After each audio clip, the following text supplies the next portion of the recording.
seperti firman Tuhan katakan, jika engkau makan atau jika engkau minum atau jika engkau melakukan sesuatu yang lain, lakukanlah semuanya itu untuk kemuliaan Allah.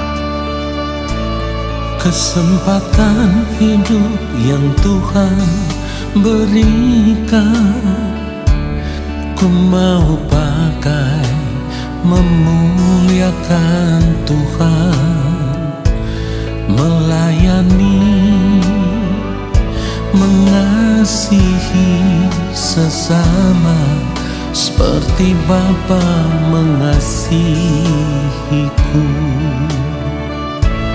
Kesempatan hidup yang Tuhan berikan, Katakan, ku mau pakai, ku mau pakai memuliakan Tuhan, melayani, mengasihi sesama seperti Bapa mengasihiku. Di sisa umur hidupku, selama ku masih kuat, apapun yang ku perbuat, apapun yang ku mau menyenangkanmu. Ku mau Katakan, menyenangkanmu, menjadi roti terpecah, menjadi roti terpecah, menjadi anggur tercurah, menjadi berkat bagi sesama. Ketika kita percaya bahwa hidup kita telah dibeli dengan harga yang lunas dibayar, maka kita mau serahkan seluruh hidup kita dan mempergunakan tubuh kita untuk kemuliaan Allah. Katakan, kesempatan hidup. Kesempatan hidup yang Tuhan berikan, ku mau pakai memuliakan Tuhan. Katakan, melayani, mengasihi Haleluya, seperti Bapa, seperti Bapa mengasihiku. Di sisa umur hidupku, selama ku masih kuat, apapun yang ku perbuat, ku mau menyenangkanmu, menjadi roti terpecah, menjadi anggur tercurah, menjadi berkat bagi sesama. Kita mau katakan sekali lagi, di sisa umur hidupku, selama ku masih kuat, apapun yang ku perbuat, katakan, ku mau menyenangkanmu, ku mau menyenangkanmu, menjadi roti terpecah, menjadi anggur tercurah, menjadi berkat bagi sesama, menjadi berkat bagi sesama, menjadi berkat bagi sesama. Biarlah segala hormat dan kemuliaan hanya bagi Tuhan saja. Haleluya.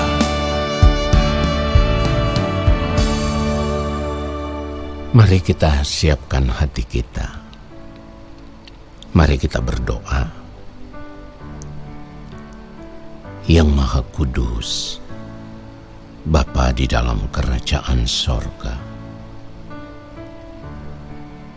kami ada di hadapan Bapa. Kami mau duduk diam di hadirat Bapa.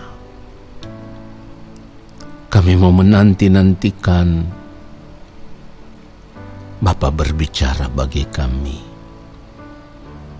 Sampaikanlah isi hati-Mu ya Allah kepada kami. Roh Kudus Tuhan, buatlah kami mengerti setiap kebenaran firman yang kami dengar, supaya oleh firman itu kami dibaharui, kami diubah, lalu kami memiliki tujuan hidup yang benar seperti yang Bapa kehendaki. maafkan kami. Ampuni ketidaktepatan hidup kami,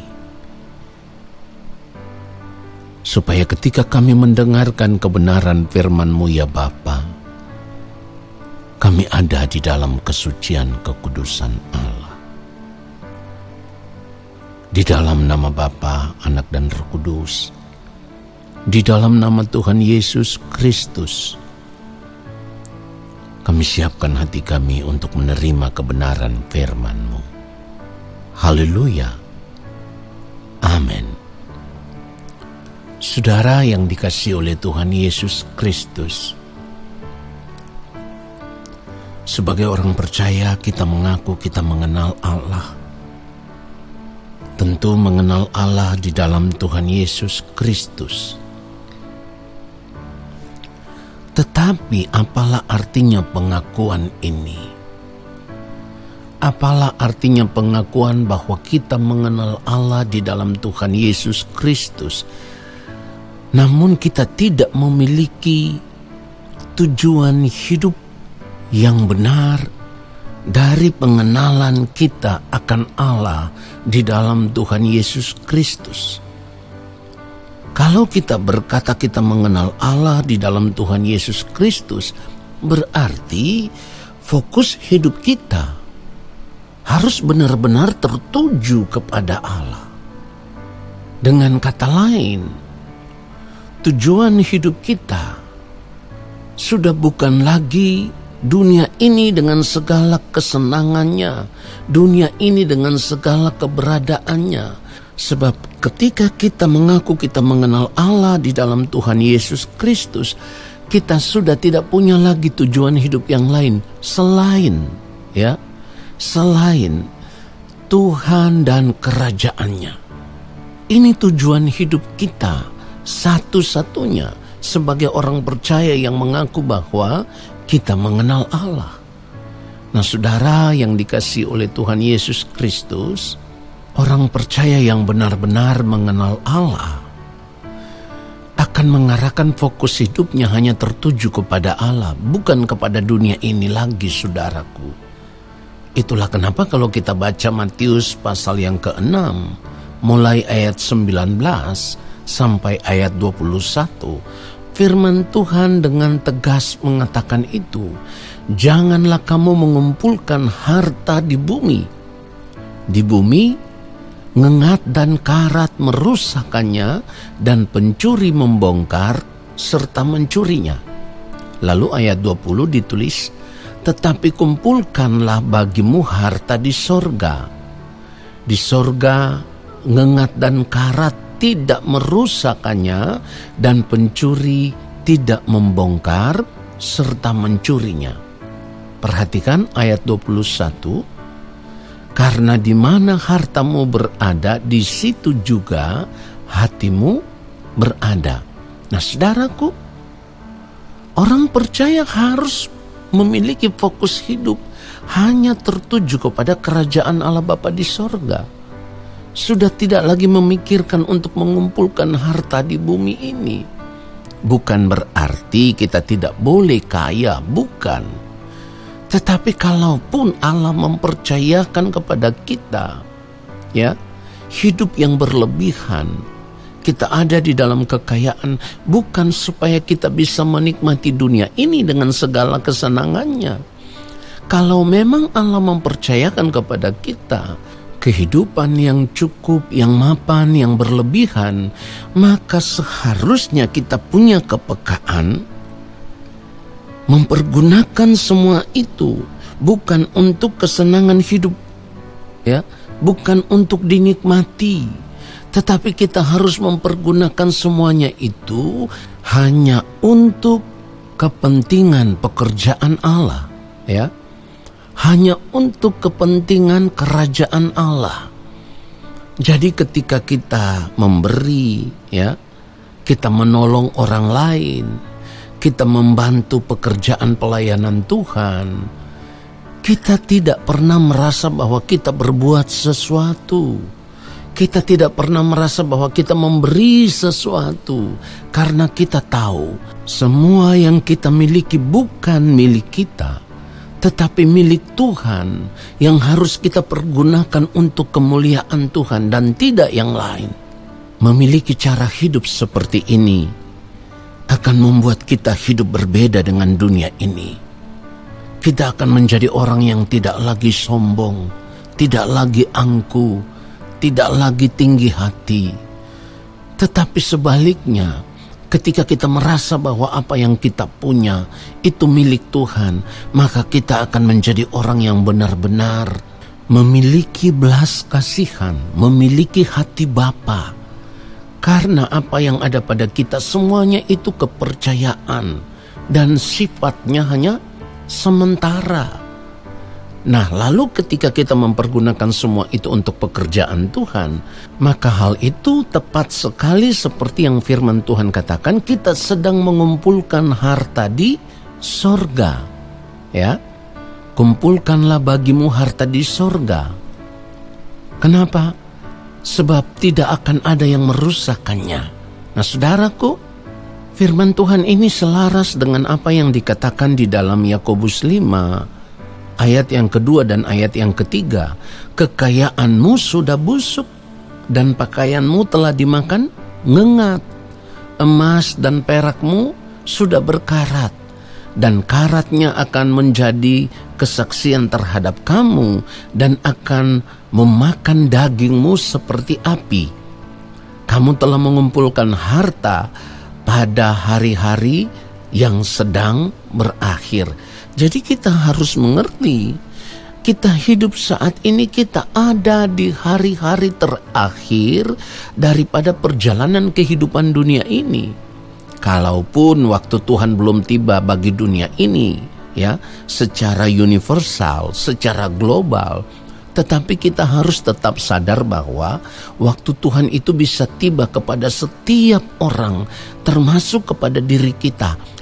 Kapan saja itu bisa terjadi, di mana saja itu bisa terjadi. Lalu kalau hal itu terjadi atas kehidupan kita, kita tidak menjadi pribadi yang memiliki fokus hidup yang benar, tujuan hidup yang benar, maka kehidupan kekristenan kita, percaya kita kepada Tuhan akan menjadi sia-sia, saudaraku. Karena apa? Karena pasti kita tidak akan pernah dikenal oleh Tuhan. Sebab hidup kita tidak seperti yang Allah Bapa di surga kehendaki.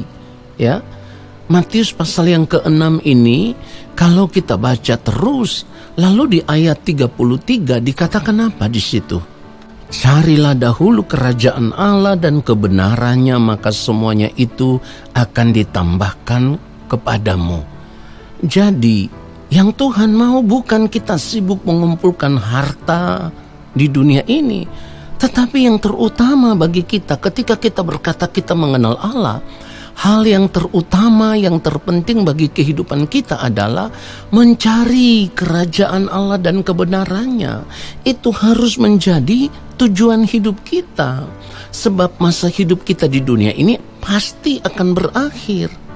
Kita jangan lagi sibuk dengan dunia ini, sibuk menikmati dunia ini dengan segala kesenangannya. Nah, saudara yang dikasihi Tuhan, itulah kenapa firman Tuhan juga katakan di dalam Amsal 23, kalau kita baca mulai ayat yang keempat dan ayat yang kelima, jangan bersusah payah untuk menjadi kaya. Tinggalkan niatmu ini. Ayat 5, perhatikan. Kalau engkau mengamat-amatinya, lenyaplah ia. Karena tiba-tiba ia bersayap lalu terbang ke angkasa seperti Raja Wali. Jadi saudaraku, kita harus sungguh-sungguh menyadari bahwa apapun yang kita miliki, semuanya itu bisa hilang lenyap di dalam sekejap. Dan semuanya itu adalah kesia-siaan, ya, fana, tidak bernilai. Kalau kita tidak mempergunakan apa yang kita punya untuk hormat kemuliaan Tuhan, kita sedang hidup di dalam kesia-siaan. Tetapi kalau apapun yang kita miliki lalu kita pergunakan itu hanya untuk hormat kemuliaan Tuhan, karena kita tahu benar itu semua milik Tuhan, maka hal itu sama dengan kita sedang mengumpulkan harta di surga. Nah, ingat baik, orang yang mengumpulkan harta di sorga, firman Tuhan katakan tadi di dalam Matius pasal yang ke-6 ayat 21, karena di mana hartamu berada, di situ juga hatimu berada. Jadi ketika kita menyadari bahwa kehidupan kita di dunia ini hanya sementara, lalu kita mengarahkan fokus hidup kita, tujuan hidup kita hanya tertuju kepada kerajaan Allah, maka selamanya yang kita pikirkan adalah kerajaan Bapa di sorga. Karena di mana hartamu berada, di situ juga hatimu berada. Oleh sebab itu kita semua mau mengambil keputusan untuk merubah diri. Kita tidak lagi terikat dengan dunia ini, apapun bentuknya. Tetapi kita mau fokuskan hidup kita, mengarahkan tujuan hidup kita kepada satu hal yang tepat, yaitu kerajaan Bapa di sorga. Lalu kita hidup hanya untuk melakukan kehendak Bapa, dan hidup kita boleh ditemukan berkenan di hadapan Bapa. Mari kita tenangkan hati kita. Kita akan berdoa. Bapa yang Maha Mulia, terima kasih. Kami sudah mendengarkan kebenaran firman-Mu. Saat ini kami harus mengakui Tuhan bahwa selama ini kami memiliki cara hidup yang salah. Seringkali apa yang kami miliki, kami mau menikmati itu dengan segala kesenangan hidup dunia yang ada. Maafkan kami ya Bapa atas kesalahan-kesalahan yang kami buat. Tetapi sekarang kami mau merubah fokus hidup kami. Kami mau semakin mengerti bahwa tujuan hidup kami hanya satu, yaitu kerajaan-Mu ya Allah. Sebab kami rindu ada di dalam rumah-Mu. Kami rindu dikenal sebagai anak-anak-Mu ya Bapa.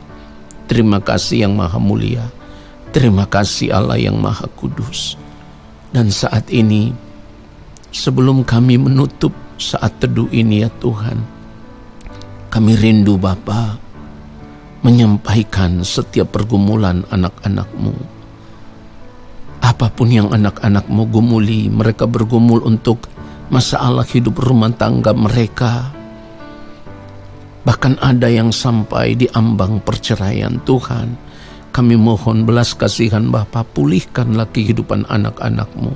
Anak-anak-Mu yang bergumul untuk masalah ekonomi saat ini, kami percaya orang yang bersandar kepada Tuhan, Tuhan akan cukupi mereka dari hari lepas hari sesuai dengan belas kasihan-Mu ya Bapa. Anak-anak-Mu yang bergumul untuk masalah sakit penyakit, Bapa, Engkau melihat pergumulan anak-anak-Mu. Segala bentuk obat-obatan yang mereka minum, biarlah itu menjadi alat di dalam tangan Tuhan. Dan anak-anak-Mu boleh mengalami pemulihan, kesembuhan ilahi. Tetapi biarlah semua terjadi sesuai dengan kehendak Bapa di sorga. Di dalam keadaan seperti sekarang ini, anak-anak-Mu juga bergumul untuk masalah pekerjaan. Kami terlalu percaya Tuhan tidak akan membiarkan mereka, tetapi Tuhan akan memperhatikan mereka, supaya untuk hari-hari yang akan datang ada cara Tuhan menolong mereka, memberikan pekerjaan bagi mereka yang dapat mencukupi kehidupan mereka. Lalu biarlah hidup mereka hanya untuk memuliakan Bapa di sorga. Apapun bentuk pergumulan anak-Mu saat ini Tuhan, setiap anak-anak-Mu yang berseru berharap kepada Bapa, Bapa akan melihat sampai di kedalaman hati mereka. Dan saat ini kami mengangkat tangan kami di hadapan Bapa. Kiranya Bapa berkenan menurunkan tangan dan memberkati kami. Segala berkat kasih karunia daripada Allah Bapa di sorga, cinta kasih dari Tuhan Yesus Kristus, di dalam persekutuan dengan Roh Allah yang kudus, turun atas kehidupan kami semua saat ini, menyertai kami, memberkati kami, menuntun kami sekarang sampai Maranatha. Tuhan Yesus datang menjemput kami. Haleluya. Amin.